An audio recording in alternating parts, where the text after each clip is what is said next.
महासंक्रांत थेट आव्हानांची. कितीही उंच उडायचा प्रयत्न केला तरी कपटी विचारांची कणी कापलीच जाणार. तेव्हा आता तरी सुधार. हळद कुंकू हे सौभाग्याचं लेणं. तवा संसार तोडू नका, जोडा. तिळगुळ घ्या आणि कटकारस्थानं बाजूला सारून गोड गोड बोला. आजी, आता तरी जरा सुधरा. साखरेच्या गोडव्याने आणि भरभराटीच्या आशीर्वादाने घरातल्या माणसांना या सुगडासारखं पूजा, नाहीतर मिळेल एकटेपणाची सजा. मोहक हलव्याच्या दागिन्यांसारखं आपल्या नात्यांना पण हळूवार जपा. निशिताई, अहो आता तरी सुधरा.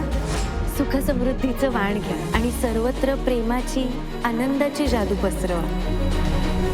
रंग जरी काळा असला तरी त्याच्या याच गुणामुळे आज त्याला मान आहे. त्यामुळे गुणांचा गौरव करा. भैरवी मॅडम, आता तरी सुधरा. महासंक्रांत थेट आव्हानांची 11 जानेवारीपासून झी मराठीवर.